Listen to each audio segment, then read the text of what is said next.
The children is not easy. Okay, everybody, I'm here with a special guest, Hannes van Asweken, and he's previous grand champion. And we're going to be talking about it a little bit later on, about the history of how he got there. But for now, the judges haven't decided yet on grand champion. They haven't announced it. They have certainly gone around. But Hannes, the fish that you have entered, do you feel that you have another opportunity, another chance? Definitely came with good quality koi that is in the champion competitive size. And I might have one that's either all grand or reserve grand champion. We will see what the judges say. I mean, it all depends on the day. Yeah, absolutely.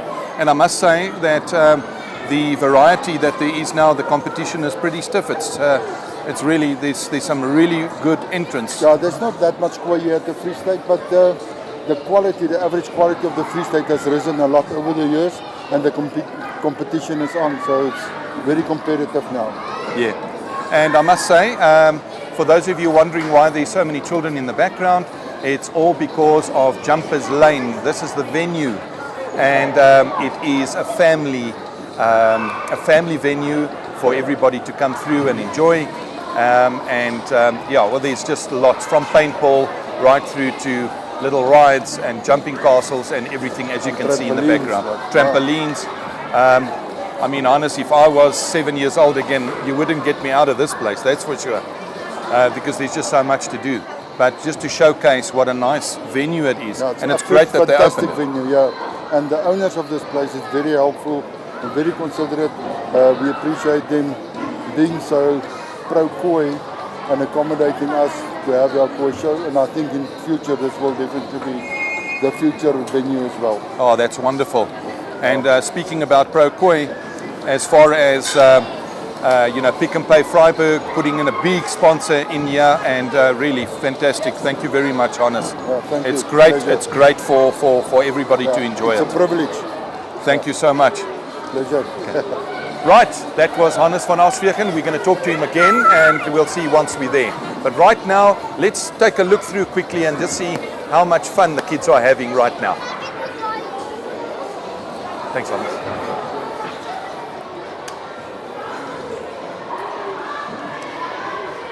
As you can see, there is trampolines, there is jumping castles, there's all sorts of things for the kids to have fun, and also putt-putt to be very safe. It's a safe environment, and kids just have a lot of fun. There's lots to eat, plenty to eat. You can see the Jumpers Lane, the right name for what we're seeing right now, that's for sure. The kids are absolutely loving it, and they feel safe here. It's well monitored, and it is definitely a family orientated venue. There's no question about it. We are very grateful to showcase a venue like this, where we can also be part of it, in terms of a koi show.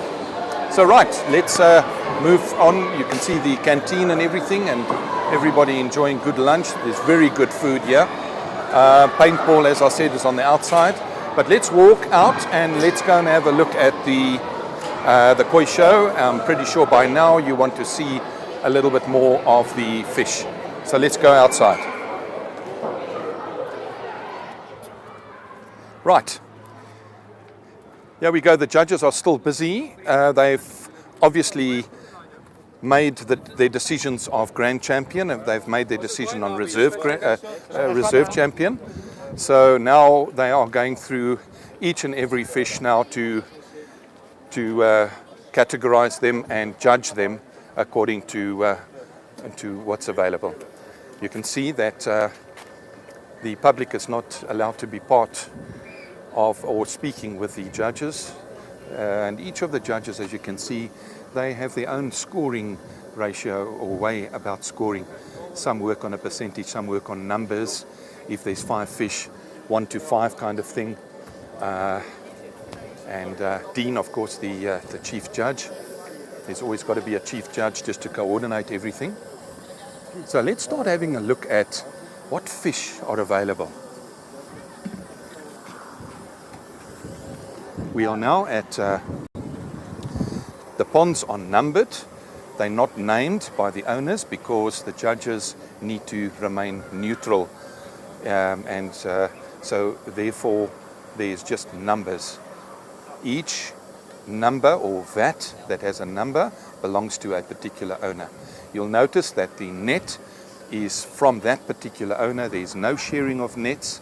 There's no sharing of the bowls in any way whatsoever. But you can see that we've got large fish. The entrance this year with the Free State Show is absolutely phenomenal with really, really great quality fish. Up to a meter. In fact, to be honest, we have a large fish, the Yamabuki, that is 99 centimeters, but really, really big. So let's go and have a look and see what other fish there are. We'll be talking to the judges about particular varieties of fish, but as you can see, what's also important just for you to know is that the vat has a capacity of, you don't put too many fish in here where they battle with oxygen and everything else. So there's a particular measuring process that only a specific amount of fish, they measure it in length. So in other words, if you take one fish or all the fish together, all their continual length and the size of the vat in relation needs to be needs to be carefully calculated in terms of how many fish you should have. But as you can see, really, really nice quality. Let's move on.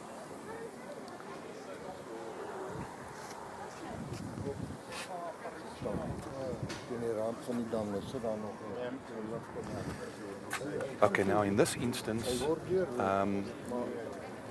we are basically, the judges are busy judging right now, so we don't interfere in any way whatsoever. So they keep their thought pattern, and it also, the way they judge, as I said, they have their own scoring processes, and the fish gets netted, very carefully netted, as you can see there, and then very carefully bowled. Very, very carefully. There's always helpers around that help, so that the judges are free to make their judging a lot easier.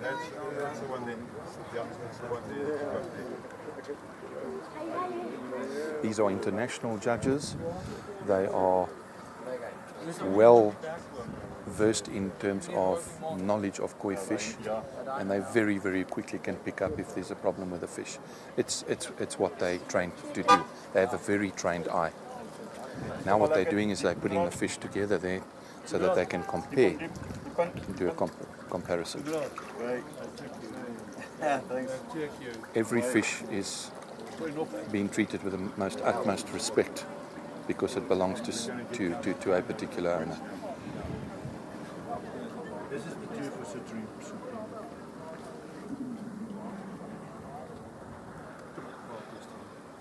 You can see their ties belong to ZNA. That's the judging criteria of Zen Nippon Arankai. And to wear that tie is an honor. Mike Harvey in the middle is a senior international judge. Okay, so here's our guy. Who's our guy? Come on, here's our guy.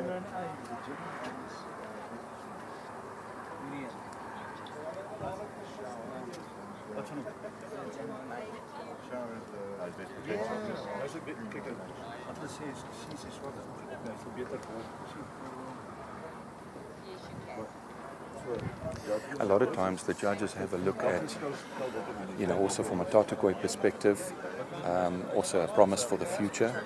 But right now, what they do is they look at what they are seeing right now.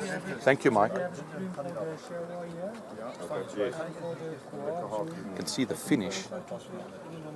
This being a shower, which is a black fish with red and white. The shape, a kohaku. Another shower with jinrin. That's the shiny scales for those that don't know.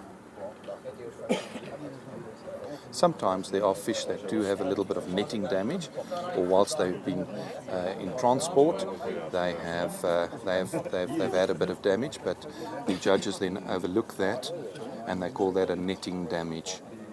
So if it really comes down to the wire, and there's two fish that need to have that are so close judged that they need to start looking at demerits, that's when they will start judging that accordingly. But it's a fair process, I'm sure you will agree.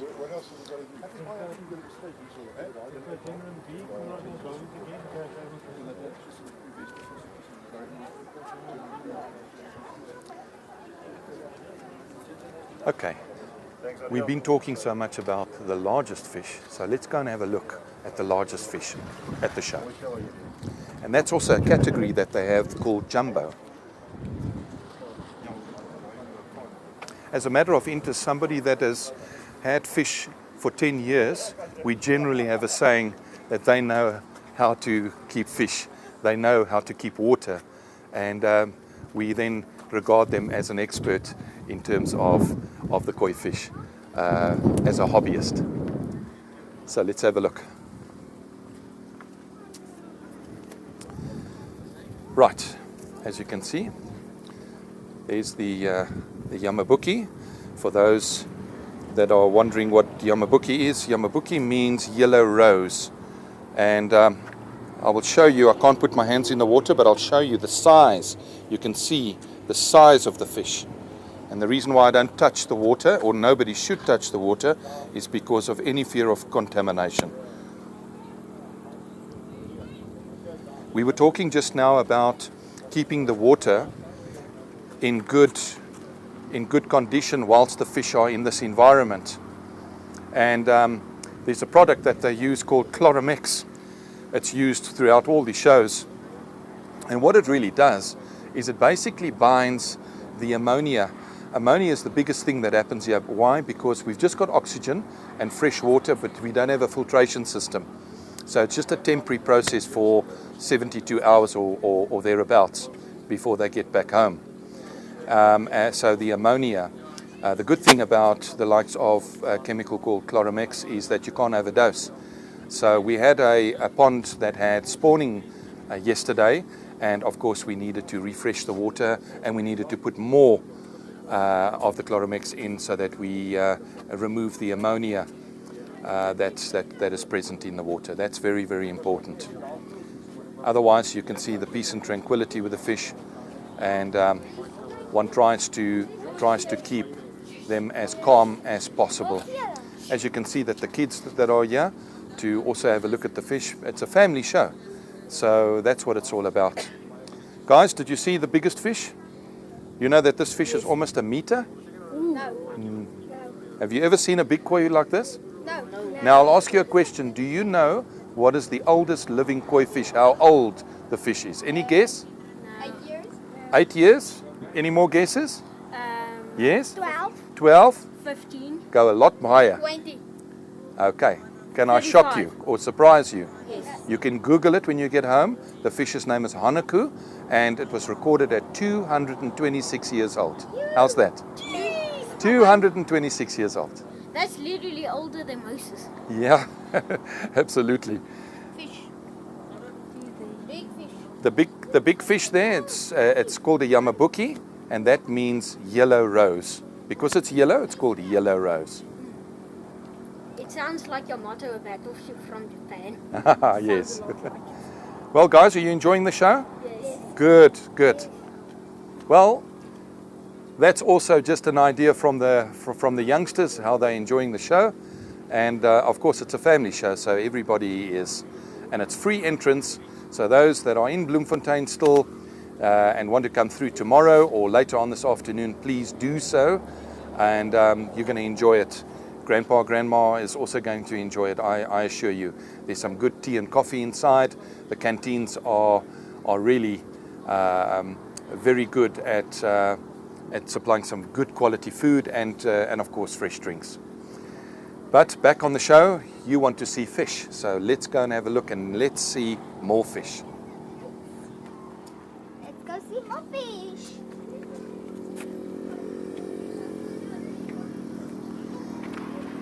Right, we're at pond 8,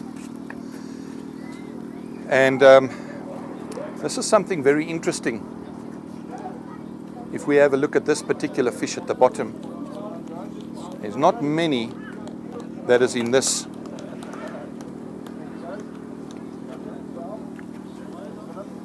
very unusual, and to be honest with you, I'd like to see what placings that particular fish has got. We talk a lot about a Tansho kohaku. It's the white fish with the red dot, and that is normally in Japan a sign of good luck because it is the Japanese flag. I see that the judges are greeting each other there, and handshaking, and basically it looks like that they have concluded their side of the judging.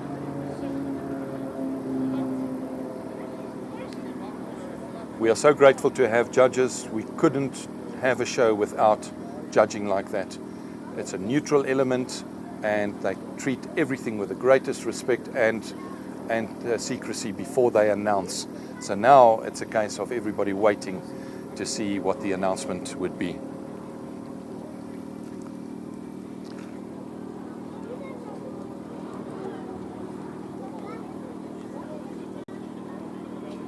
I'm giving you a moment so that we can all just have a look. We'll go through with the judges, as I said, in terms of having a look and discussing specific varieties. But let's go ahead and have a look at some other fish.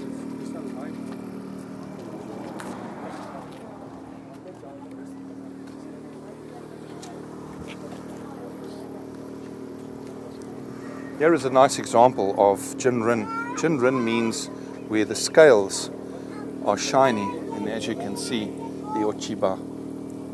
You see when it comes into the sunlight, there you can see it. And the judges then also judge how much of the jinrin scales there are and what type of jinrin there is. Sometimes you get pearl jinrin, which is very unique.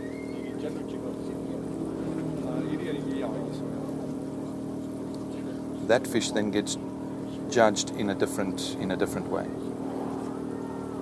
In other words, the jinrin, they'll judge it on the jinrin side and not on the ochiba, on the normal colors.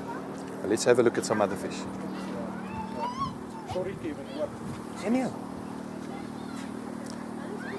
Right, here are some fish. Also, I'd like to show you a kohaku there that has got, for those that always thought that fish have got to have scales, well, they call it another variety called doitsu. Doitsu meaning no scales. And the colors, with the fact that it doesn't have scales, the colors is absolutely, it's almost looks airbrushed. It's quite beautiful, but that's another variety. As you can see, there it comes through. Very good quality of fish that is here. Nice little kohaku, clean nose and clean tail. Nice variety. Five fish.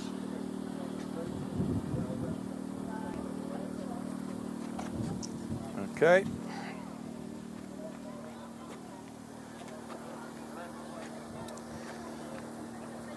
Just some interesting facts. Fish can hear much better than human beings. Fish do have teeth.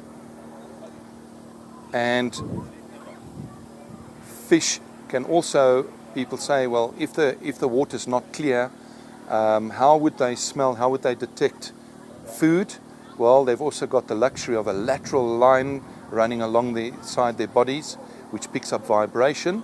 So even if the water was very dark, they'd still pick up vibration on food and that kind of thing. So very, very sensitive. Fish spawn on average, the female would spawn, it's a mass spawning. So on average, the female will spawn 100,000 eggs. As I said, we had a spawning yesterday and needed to treat that pond specially with water changes, otherwise the ammonia would be just too high and damage the fish. I'm going to speak to a lady quickly and just find out, how are you enjoying the show? Very nice, interesting. Very interesting. Yes, that's good. Have you ever thought that you'd get a fish that is almost a meter big? No, that was over here. No. And isn't it nice that Jumpers Lane is open for the kids to have so much fun and be nice and safe? Very nice and distressing, especially in this time of COVID. Absolutely, Distressing, absolutely. So thank you. Thank you very much. Enjoy the show. Thank you. Right, let's go along and have a look at some other fish. The whole idea is we don't want to discuss detail, but you want to see what fish have been entered. So we just showcasing for you so that you get a good idea.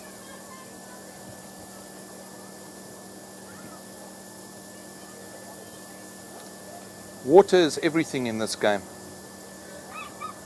Some fish are good with hard water, some fish are good with soft water. And you need to select. Once you understand how water works in conjunction with the fish and where they benefit the most, that is where you can select your fish. There's colors like the red that mature better and is more stable when it comes to a particular hardness of water or softness of water. And then on the harder side, your black, your sumi is the color that comes out.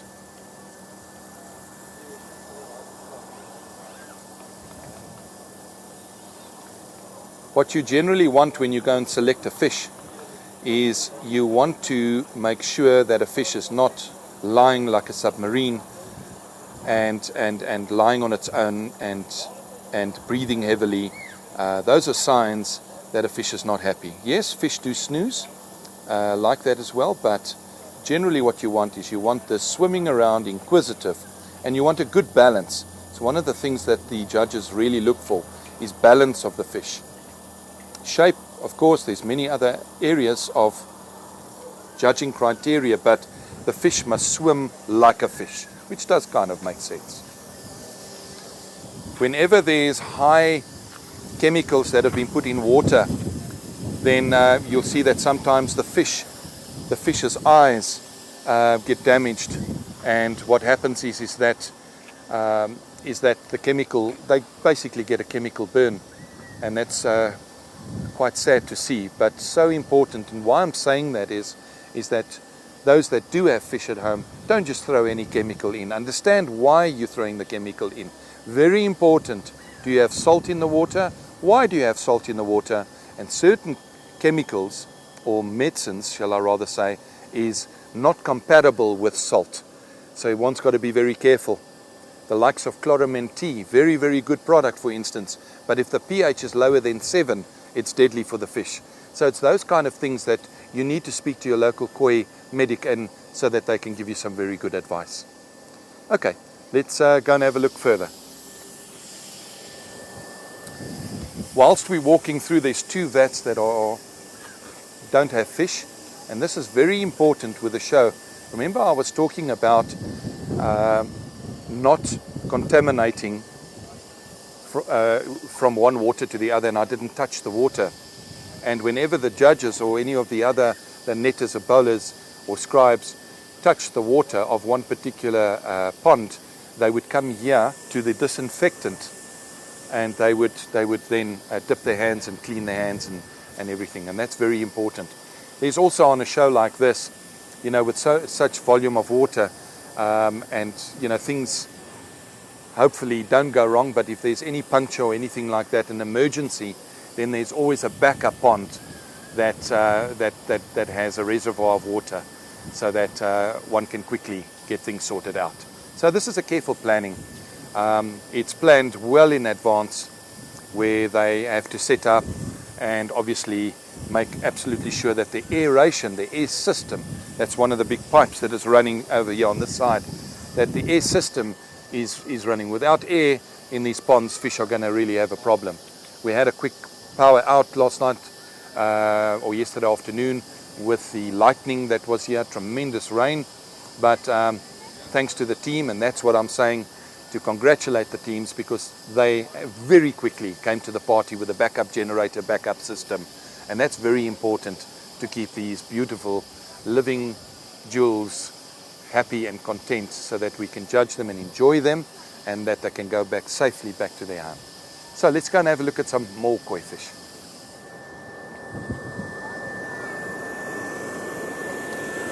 We were just talking about the backup generator, and we're talking about the air pump. Well, there it is. Very important. The nets get put, when they finish judging, they get put over the ponds, so that the fish don't accidentally jump out. But right now, of course, for them to judge, as you see with the numbers, the disinfecting pond you can see now, and then rinsing, that's also another one. And then of course the one behind is the reservoir that I was talking about.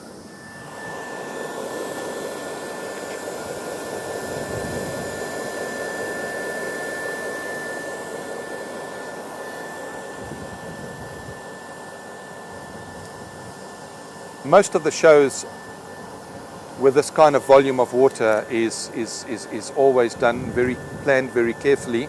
Water not being wasted, especially if it's in an area where one needs to preserve the water. And what I mean by that is that the water then gets, after the show, gets used with good effect, and it goes back into the ponds, at least the grass and into landscaping. So there you can see the air stones running, very important. This particular owner of this pond, you can see that he's got a few tatagois, which is promise of the future. In Japan they call it tatishita. So if you go and you're looking for a promise for the future, you ask them to have a look at tatishita. Most of these fish have come through from Japan, and some of them from Israel.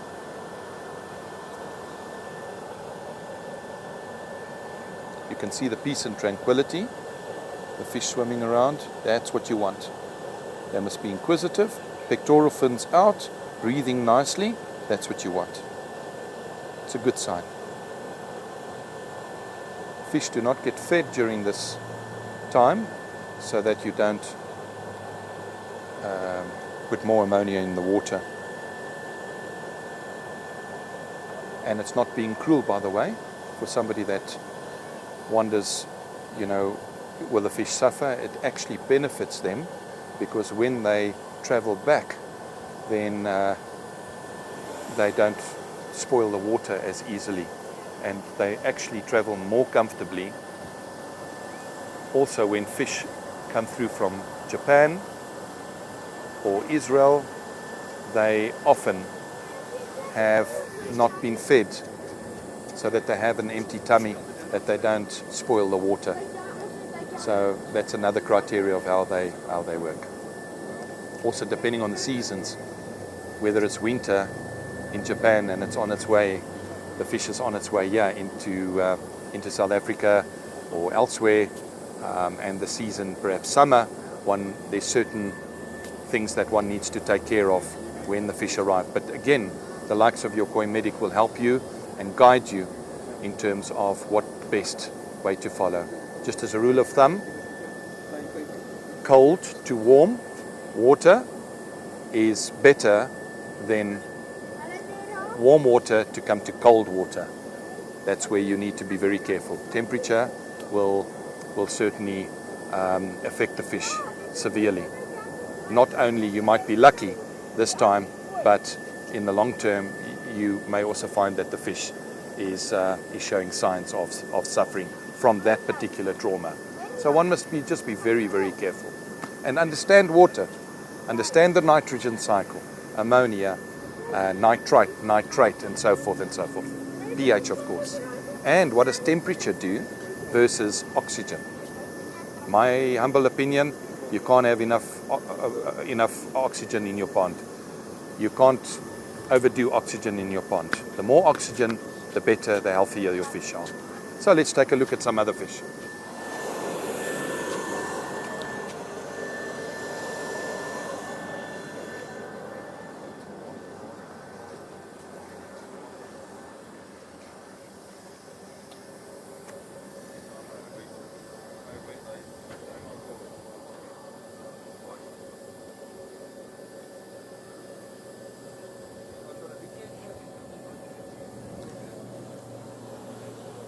The yellow Yamabuki,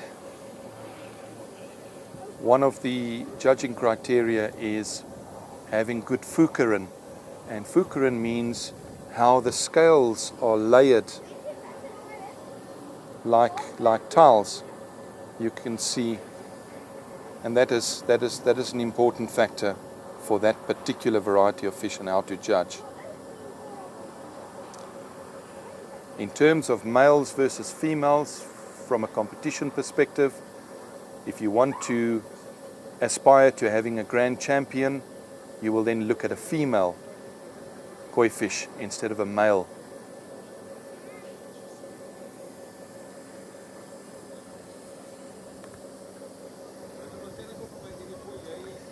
Right, I hope that we've shown you more the koi fish and shown you enough. We're going to then also just take a break now, and we're going to move over to getting the next session of live streaming.